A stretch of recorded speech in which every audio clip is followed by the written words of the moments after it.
Okay, very welcome to an episode of On the Wrist from Off the Cuff. I have a really cool review for you guys from the brand Traska, headquartered in Jacksonville Beach, Florida, founded by John Mack with the intention of making a watch that you could wear without worrying about, a true tool watch for any activity. Essentially, he studied international business and Chinese and spent a semester abroad in China and learned that many of the lower tier Swiss brands actually were producing their watches for the most parts in China, which spurred a visit to several factories to see if this was really the case. Sure enough, he saw big names on the assembly line. This prompted John to turn his love for watches, Chinese, and international business into his first real entrepreneurial endeavor, Traska Watches. Once he graduated from university in December of 2016, essentially he had since been working on site with their factories in China to develop prototypes of the original first gen Freediver and beyond.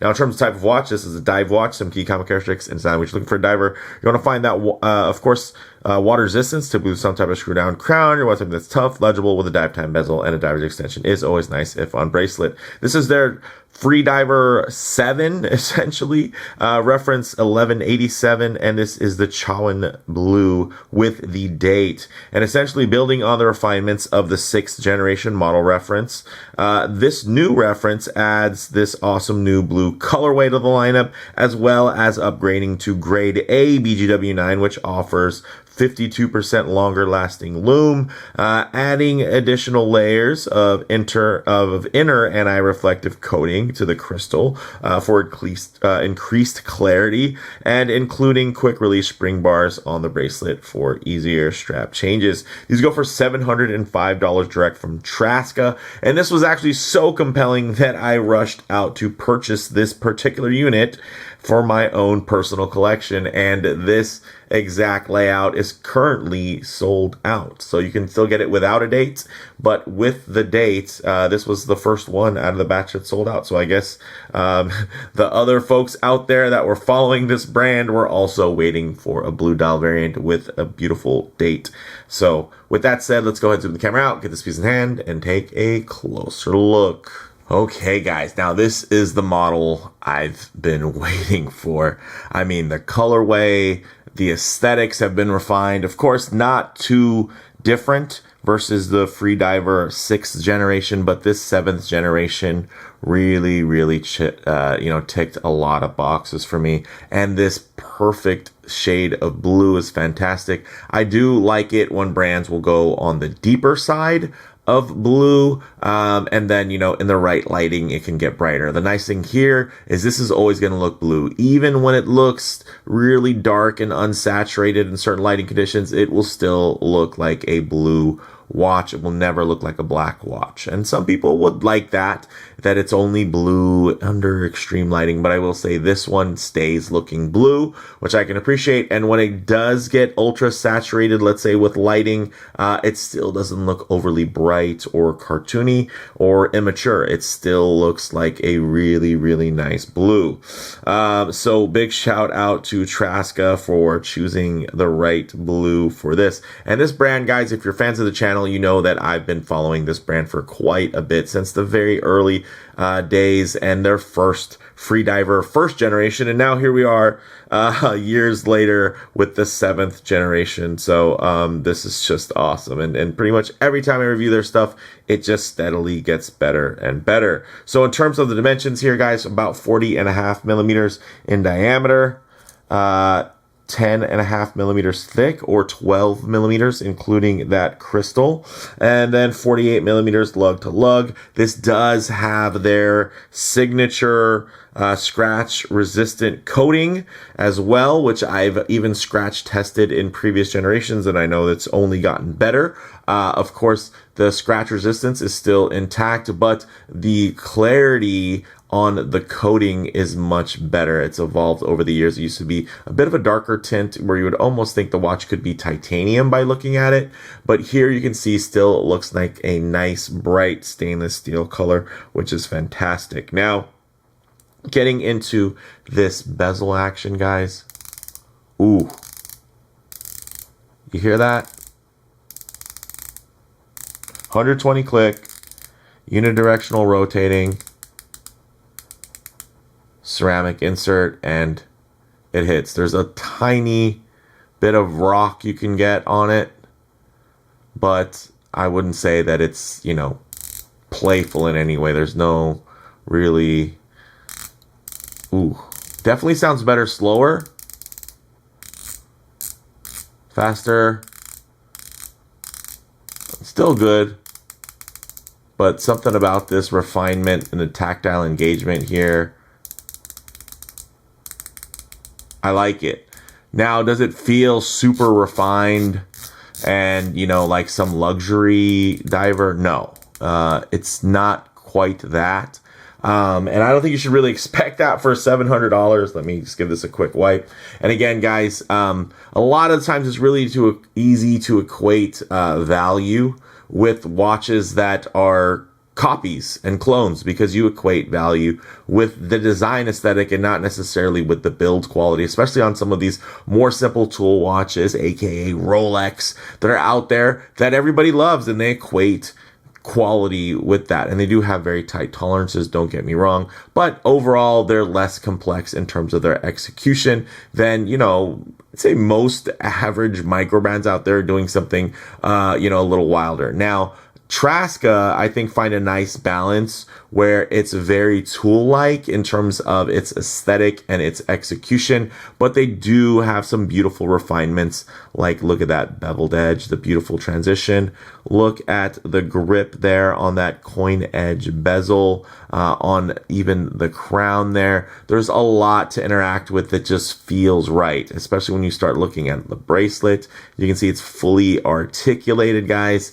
It's not like 3 links that are smushed and pinned together. These are individual links that do articulate beautifully to just get you the most comfortable wear. Now, getting into some more of the details, you're going to get a double domed box sapphire with an inner AR coating. And of course, that inner AR coating has been beefed up a bit for even more clarity when you are enjoying looking at that beautiful dial. Now, the crown is screw down and signed quite nicely. And you can see the depth of the signage there on the crown is also quite nice. Now, the movement, although you can't see it because you do have this solid sterile case back, which many of you will appreciate because that does help increase that thinness. Inside is going to be your Miyota Automatic 9039, which is a no date movement. It does have a 42-hour power reserve and a 4 hertz beat rate, which is also would translate to a beat rate of 28,800 vibrations per hour. Now, the dial is a very nice gloss blue dial, as you guys can see, which matches that glossy ceramic insert.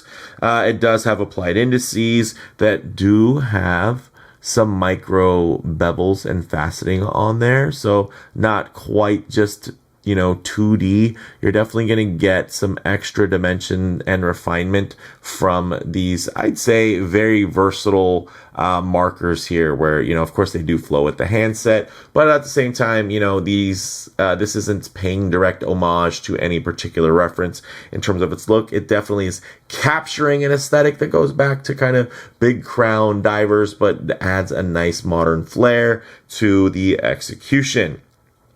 Now, additionally, you're going to be getting, Swiss made BGW9 grade A lume, and with that upgrading to grade A, that just means that in darkness you're going to get more longevity in terms of that glow.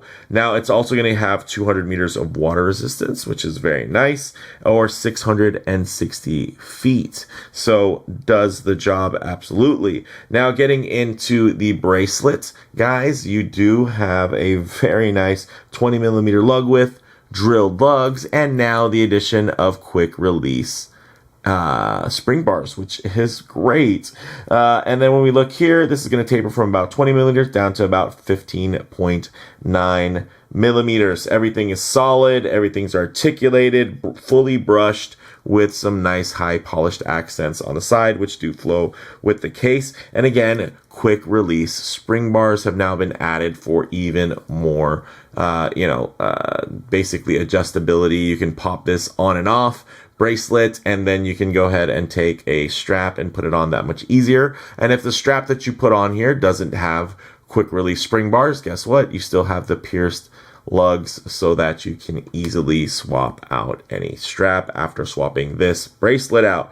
But I will say, as a bracelet lover myself, this one does the job, guys. Screw pin construction, and coming down to this about 18.2 millimeter milled push button clasp. Very clean, beautifully integrated. You can see some nice perlage decoration here, and then of course the toolless micro adjust on this bracelet, which went at full extension. The nice thing is, although from the side profile you can see it's not a standard link, from the top down profile it is not an eyesore. I think it plays really well. So if you did want to use it as some type of diver's extension, I mean, it's not going to give you as much of an extension as your typical diver's extension, but if you did want to, that works. And then when you have it all pushed in, there you have it. Very clean, very sleek, very smooth in terms of the execution of this particular type of toolless micro adjustment clasp there. So very nice. Of course, I'm getting a couple of fingerprints there, but I do want to also showcase, look at the brushed, let me give it a quick little wipe here. That transition between brushed and polished is really quite impressive. Look at how clean these bevels are. Nicely signed as well, and you can see nicely milled and brushed in terms of these twin triggers. So very, very cool. So with that said, let's actually get this on the wrist and see how it wears. Okay guys, as you can see on my 7.5 inch wrist, I think this just wears about perfectly at right around 40 millimeters. Look at how thin that sits. I love that the silhouette is so organic and beautifully refined. I love the combination of flat and rounded surfaces there. Of course, if I get my wrist a bit too close to the camera lens, it's just going to distort your perspective just slightly, and it's going to make the watch look all of a sudden seem much larger, right? It seems less centered, and it seems like there's less bracelet from the top down angle. But if I keep my wrist nice and low, look at that. Look how much it changes. Now it's really centered, and then you're going to get more of the sides of the bracelet and the drape. So all I'll do is I'll tighten up the frame here so you can get still a detailed look, but just add a bit of a truer aspect ratio as to how this may lay on your own wrist. And as you guys can see there, guys, no complaints. Now, I don't want to confuse anybody. I love the execution here. This is definitely a watch that stands tall at $700 in terms of the fit and finish. But there are anomalies that are out there, like from Monta or Janot, that are really, I mean, in terms of the build quality on those, they are just elevated to such a high level. They're comparable to genuine luxury. This is not that. This is a very, very well executed watch that is nicer than some $1,000 watches, but I wouldn't say it's in the same league as $3,000 and $4,000 watches. So if that's what you're looking for, you're somebody that really is just like, hey, I want absolute build quality. That's not necessarily this, but I will say this is a beautifully well-rounded and well-executed setup. So I think it's quite dialed in, especially when you consider the hardness coating on there. Now, I mean, for me personally, the only thing I'd probably change is I would love it if they had a protected shielded lume pip there at 12 o'clock, but I understand why they have it like this, because the lume insert itself is actually fully lumed. So that would be a little tough in terms of protecting the tarnishing, but gosh, this is just a looker. So with that said, let's get it off the wrist and set up for some lume shots, low light transition, and closing thoughts. Okay, let's go ahead and hit the lights here. Yes, now that is lume, especially when you think about the fact that this is one of those really dialed in sizes. This isn't some oversized, overzealous beast of a lume type of setup. This is a refined everyday, very versatile timepiece that also happens to perform really beautifully when it comes to the Lume and does have a very nice signature aesthetic. Now, one thing I do like to work in is going to be a bit of a low light transition, because you're always going to be out in the middle of a field enjoying direct sunlight. A lot of times you're going to find yourself coming in and out of buildings, walking underneath overhangs, or just hanging out underneath the shade of a tree. So it is nice with these colors, textures, and finishes render like in less than optimal lighting. And my goodness, guys, look at this setup. It is so legible. I love this shade of blue. Even if I try to wash it out, it still comes in really quite beautifully. I like the nice match for the blue tones there. Of course, it's not quite exactly depending on the lighting, because the textures are a little bit different, because the dial itself is not ceramic, although it is quite glossy. There's an extra layer of depth depending on when the light hits it. There are times when it's just kind of the gloss on gloss, which pairs perfectly visually and tonally with that bezel insert. And then there's a couple times you get a slight contrast when you see some of the more kind of matted under texturing underneath the gloss of the dial really show itself. And I think that's awesome. It's giving you a whole lot of just visual play and interest. You guys can see still extremely legible. I like that. Let's even give it a little bit of a supercharge here, guys, so we can just take some time to appreciate this. Of course, if I would have let this be out out during the day and just get it charged for about 10 minutes out in the sunlight, it would have definitely been way more charged than it is just by sitting here under a couple of studio lights. But man, this is a looker. I like it, and I've been liking it. And I love that they just did a couple of little refinements. For me, it's really the new color that just reignites my interest in this timepiece. It's always been very strong in terms of what it offers in terms of value proposition, but now I think design-wise, it's hitting a real sweet spot. And I knew that they were kind of getting into their finalized look of what they envisioned for the Traska Freediver. So it's nice to see that kind of come into a maturity. Of course, other generations, the nice thing is that you do have some different options. There are some different visual aesthetic things also, along with different choices in terms of the execution. But for me, guys, closing thoughts on the wrist: really great proportions, a very comfortable and balanced wear. The hard coating does add confidence for daily adventures. And of course, this more recent upgraded level of finishing really shows on the wrist. Now, it's not meant to compete with $4,000 and $5,000 luxury timepieces, guys. No, it is definitely a great deal ahead of your typical under $1,000 timepiece. But I do want to make that very clear. Again, there are anomalies in these spaces where they just do such amazing work.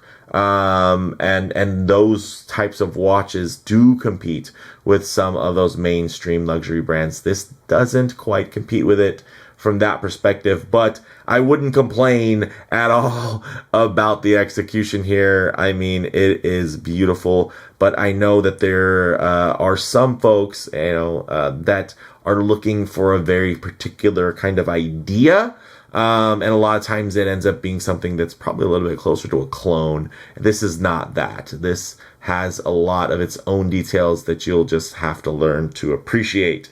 So in terms of model variants, you get the charcoal black dial, Arctic white dial, hunter green, or this beautiful Chaouen blue as seen. Comparable models, there are a lot of options out there in this price range with similar movements and specs, with the Freediver standout qualities always going back to that hard coating and how well built these are and executed, and that bracelet and strap combination where you're getting the full articulation, as well as now that really well integrated push button toolless micro adjusting clasp it's a whole lot to love. So for me, guys, bottom line, great vintage-inspired looks that continue to add distance from homage-based styles while having features you'd expect from watches costing a lot more, even from other comparable independent micro brands. So this competes kind of in both genres, whether it be the niche micro brand